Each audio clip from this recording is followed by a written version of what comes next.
Hi there. I am getting ready today to start a few seeds that I'm going to be growing inside or starting to grow inside for my fall garden. Let me show what we've got going on. So some of these easily could have been started outside at this time of year. It's late July. However, there are lots of things still in my vegetable beds growing, and so some of these I'm starting now inside so that I can get some plants that I can then tuck in between things that are starting to get close to wrapping up. And then other things I'm starting inside because it's too early to try to put them outside. They just wouldn't do very well. So for example, broccoli. I've got a couple kinds of broccoli I'm going to start. This is a new one for me. It's called mini broccoli. It's hybrid mini broccoli from Johnny's. This is, I don't know how you pronounce it, DeCicco. I'm not sure, but that's one that was recommended strongly, could be a good fall garden variety. And I've grown this before, and it does okay if I don't let it go too long and start to flower, and it's what's called bolting. Cauliflower is another one that would not be good to start outdoors right now. It's too warm for it. And then I think a lot of the rest of these are either things like squash. I think, some squash beetles and things that got to my acorn squashes and most of my squashes in my winter squash bed. So I'm going to try starting again. We may not have time for these to grow, but I'm going to just try one plant of each. So I've got 3 different kinds of acorn squash here. I've got some summer squash I'm going to try. These, I think, tend to grow fairly quickly. And I've got some trellis space now open that they could grow up. Same thing, I found some pole beans of the Blue Lake variety. I really like Blue Lake green beans. So these I'm starting inside, not because I couldn't do them outside. These are ones that I want to tuck in between some things that are still growing, but are going to be ending here somewhat soon, but not soon enough for me to wait to plant these. So I'm going to start these indoors, let them get to be, have a little bit of growth on them before I try to put them out in the flower bed or the vegetable bed. And then I've got a couple kinds of lettuces and that I'm going to start inside because I tried to start these outside and they just didn't germinate. So I'm going to try doing them inside, get them started, and that way I'm planting out baby plants instead of seeds, and who knows if I keep them damp enough out there. And then I'm going to try some green onions. This is the bunching onion variety from M.I. Gardner. And this will give me some fresh greens into the fall with the green onions. I've got lots of onions that I grew in my garden earlier in the summer that I've harvested and that are currently curing, but it would be nice to have some green tops through the fall and maybe even into the winter. So what I've done is I've gotten my seed starting mix moistened. I've added just enough, I've added water to kind of hydrate the mix. What you want is for your mix to kind of hold together in a shape like this when you squeeze it with your hand. That will let you know that there's enough moisture in there for the seeds to have what they need to get going, but not so much moisture that they might be too wet and rot. So I'm going to try to set my camera up and just show you real quick how I fill up the seed trays and put the seeds in, and then I'll get these inside under some lights and get them started to grow. I forgot one other thing I'm going to start inside are some beets. And again, I think these could be started outside, but I have some seeds already out there that I think are germinating. So I'm doing this more kind of like as a succession, hopefully to be able to put these in when some other things come out. There's just not a good spot for them right now.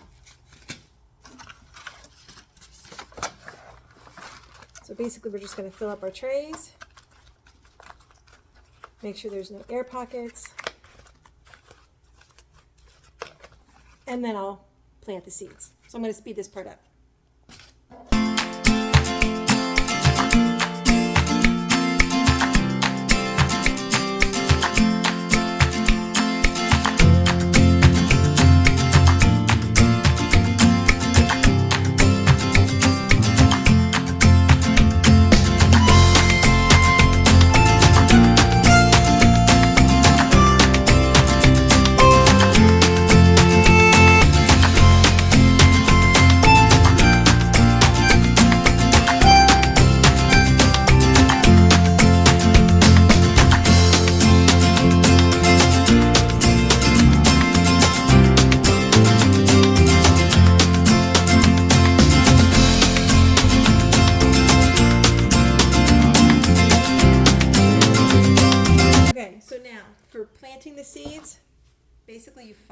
directions on the package.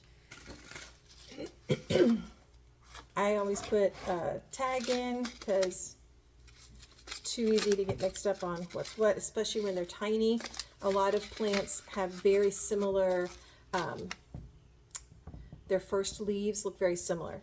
I think they're called cotyledons. I don't think I'm saying it right though. All right, so these beets say to be planted a 1/2 inch deep.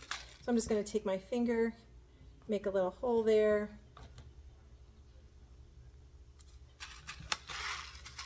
And drop a seed in each hole because I'm just starting to eat beets. I don't know if I love them or not, so I'm not going to grow tons and tons. All right, I think I've got something in every hole. It's okay to put an extra seed, that way in case you have one that doesn't germinate, you've got a backup built in. And if they both germinate, well, you can either gently maybe try to separate them depending on what it is, or you can just pinch off one and leave the roots, and they'll just disintegrate over time and become part of the mix. All right. Lettuces. This is a variety called Little Gem. They kind of look like little romaines. Though when I grew these earlier in the spring, got way bigger than a fork. So I don't know if I did something wrong, but these say that they want to be a 1/4 inch deep. So just a little bit of a hole. It doesn't have to be precise. You don't need to get out a ruler.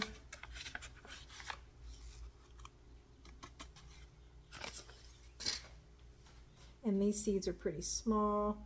I'm going to put a couple in each hole.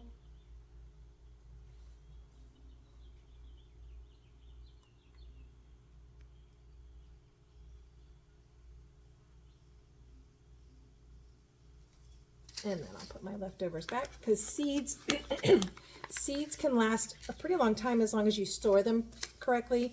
You don't want them getting hot or damp. So some people store theirs in a refrigerator. Others just whatever would be a cool place in their home. I've got mine now all in like a seed container. Actually, they're meant for photos, and so I'm going to keep that in a cool spot in my house. All right, broccoli. All right, this broccoli says 1/8 of an inch deep, so that's just like hardly any. Basically, you're just kind of covering it. So I'm just going to sort of do it like this.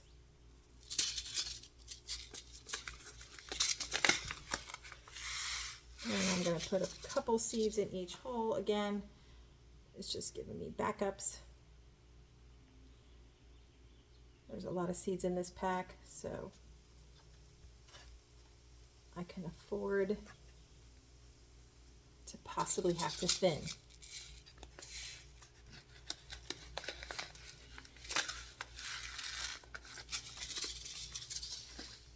And then when I've got more than one thing, pardon me, in a tray like this, I will try to do either 3 cells or 2 cells. And what I do just to save on tags is I just put a tag at the end of the row. All right, this broccoli should be the same depth. Everybody's seed packets look a little different. Oh no, this says 1/2 inch deep. So, okay. Johnny's seeds, I really like them. They have a lot of information on their packet. I do wish though it's kind of small, so if I don't put my readers on, it's a little harder to see. And I wish they had pictures, but all right. So making a little bit of a hole here since this said 1/2 inch deep, and again I'm going to put a couple seeds per hole. Broccoli plants tend to get pretty big. So I usually, when I try to grow this, haven't been able to have more than a couple, but I'm trying to focus more on stuff that I know I'll eat, and broccoli is something that I'll eat. So I'm trying to make it a priority to give it space.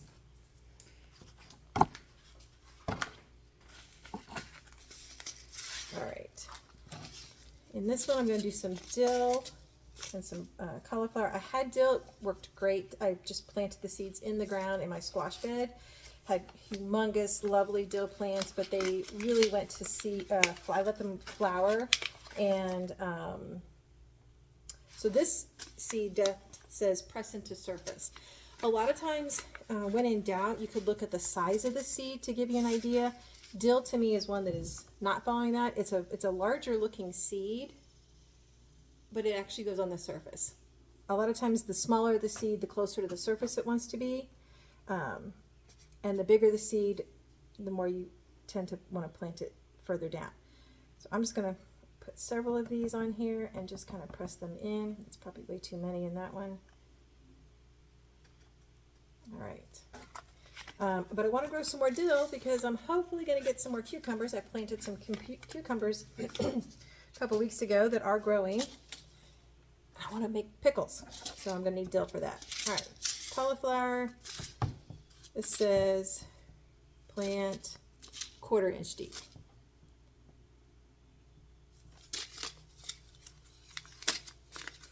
Ooh, seeds were all down here. Okay, well, I may have some volunteer cauliflowers the next time I plant seeds, because a bunch of them fell out here into the tray. Okay, a couple seeds in each hole. Put the rest back in here.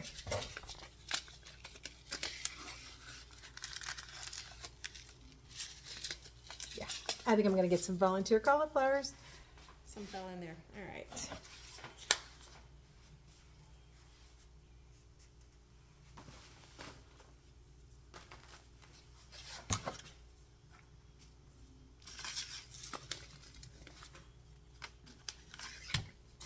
Now, with onions, you can put a bunch of onions. You can get a whole lot of onions started in one cell because they come apart really easily once they've come up. So I'm not going to go too crazy, but I did find that when I started onions this spring, the ones that I kind of packed in seemed like they actually did better.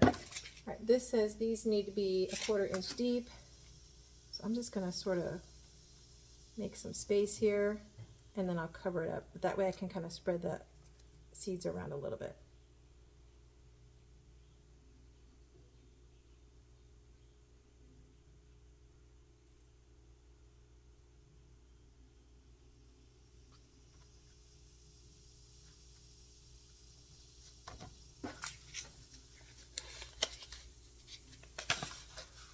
And then when it's time to plant, I'll just pull this out and gently take the plants apart, and it works really, really well. I had good success with that this year with all my other onions. All right, this says to seed depth 1/8 to 1/4 inch for the mini romaine.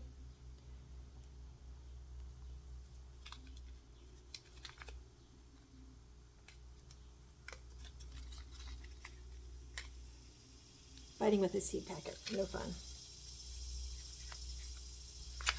Some companies pack their seeds in a little foil pack inside the paper pack. I don't know if that helps it a lot. Oh, these are pelleted, I forgot. Okay, pelleted seeds. So what a pelleted seed means, I'm not sure if you can see that. They literally take the seed and they put a coating around it, and that helps the seed be easier to handle, because when you've got little bitty seeds, it's hard to they're just harder to work with, in the sense that you can't pick them up as easily, or they're harder to see.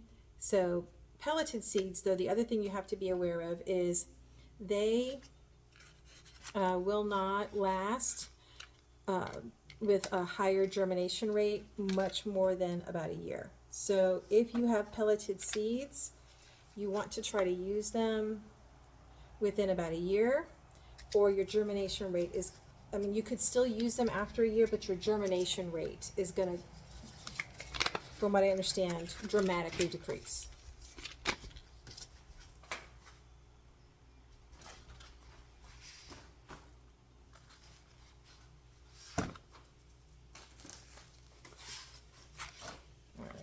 The acorn squashes says to plant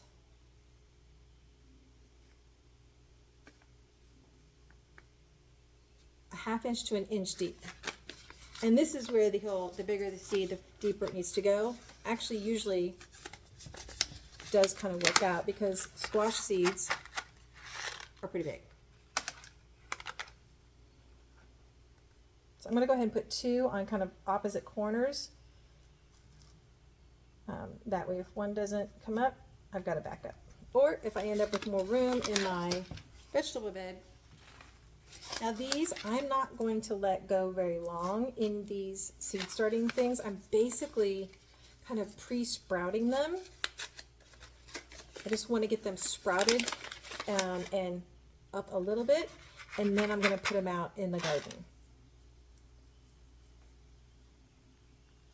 But that way I have little plants, little itsy tiny baby plants that I'm putting out there instead of seeds that I might forget to keep watered until they germinate, and therefore then I don't get any plants. And this is what I did in the spring with my other squash, and they were great until the bugs got to them.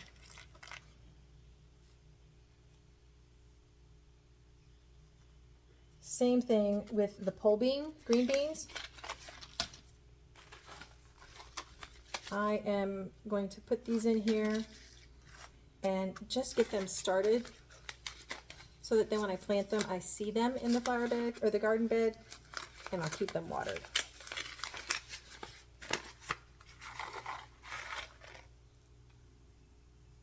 And these I think also need to be, yeah, like 1 inch deep. So see, these seeds are a lot bigger. They go a lot deeper than some of those itty bitty ones that we had, the other stuff.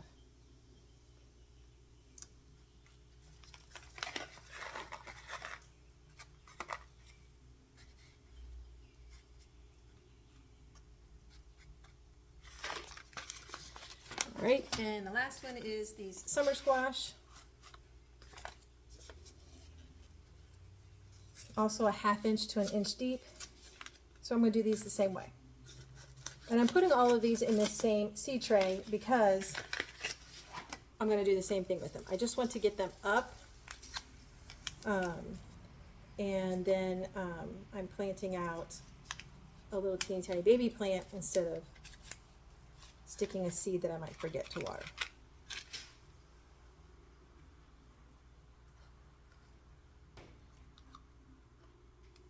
All right, so last step is I'm going to put a little vermiculite across the top of everything. It helps to manage the moisture levels.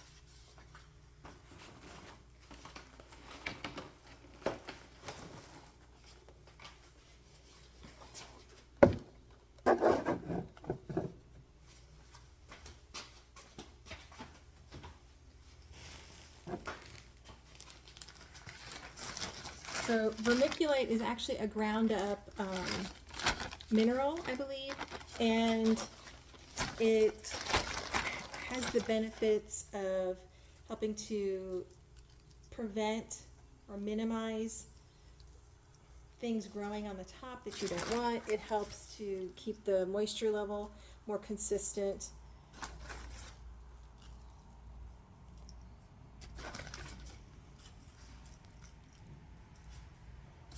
And in theory, maybe put down on fungus gnats.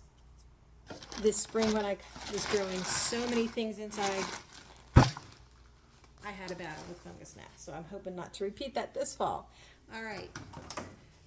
So now that I've got everything prepped, I'm going to put this cover on top. This is a humidity dome. It helps maintain the moisture in here without me having to take the lid off and water them. And these are ready to go on my seed starting. So these are now ready to go on the seed starting rack inside the house where the lights are. I'll turn the lights on, and hopefully in a few days, week or two, we'll have some things to plant. Thanks for joining me here today in Aunt Susan's garden.